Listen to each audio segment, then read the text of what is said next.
আজ বানালাম chicken soup. তো কীভাবে বানালাম চলো তোমাদের সবটাই বলি। তো নমস্কার বন্ধুরা, আমি স্নেহা। আমার নতুন একটি ভিডিও সবাইকে অনেক অনেক স্বাগত। তো প্রথমেই একদম কম তেলে পেঁয়াজ আর গ্রেট করা রসুন দিয়ে একটু নাড়াচাড়া করে নিয়েছি।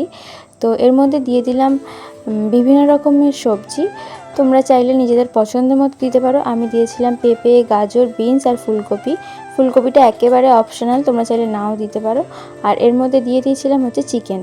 তো এই যে চিকেন দিয়ে এগুলোকে একটু নাড়াচাড়া করব। এই যে চিকেন স্যুপ গরমকালেও হালকা পাতলা খেতে খুব ভালো লাগে, শীতকালে আবার গরম গরম চিকেন স্যুপও খুব ভালো লাগে, মানে দুই ঋতুতেই এটা একদম দারুণ। তো এর মধ্যে একটু নুন, হলুদ আর গোলমরিচ দিয়ে এটাকে নাড়াচাড়া করে আর একটুখানি কাঁচা লঙ্কা আর গোটা গরম মশলা দিয়ে দিয়েছিলাম। তো এরপর এটাকে আমি প্রেসার কুকারে সিটি দিয়ে নেব।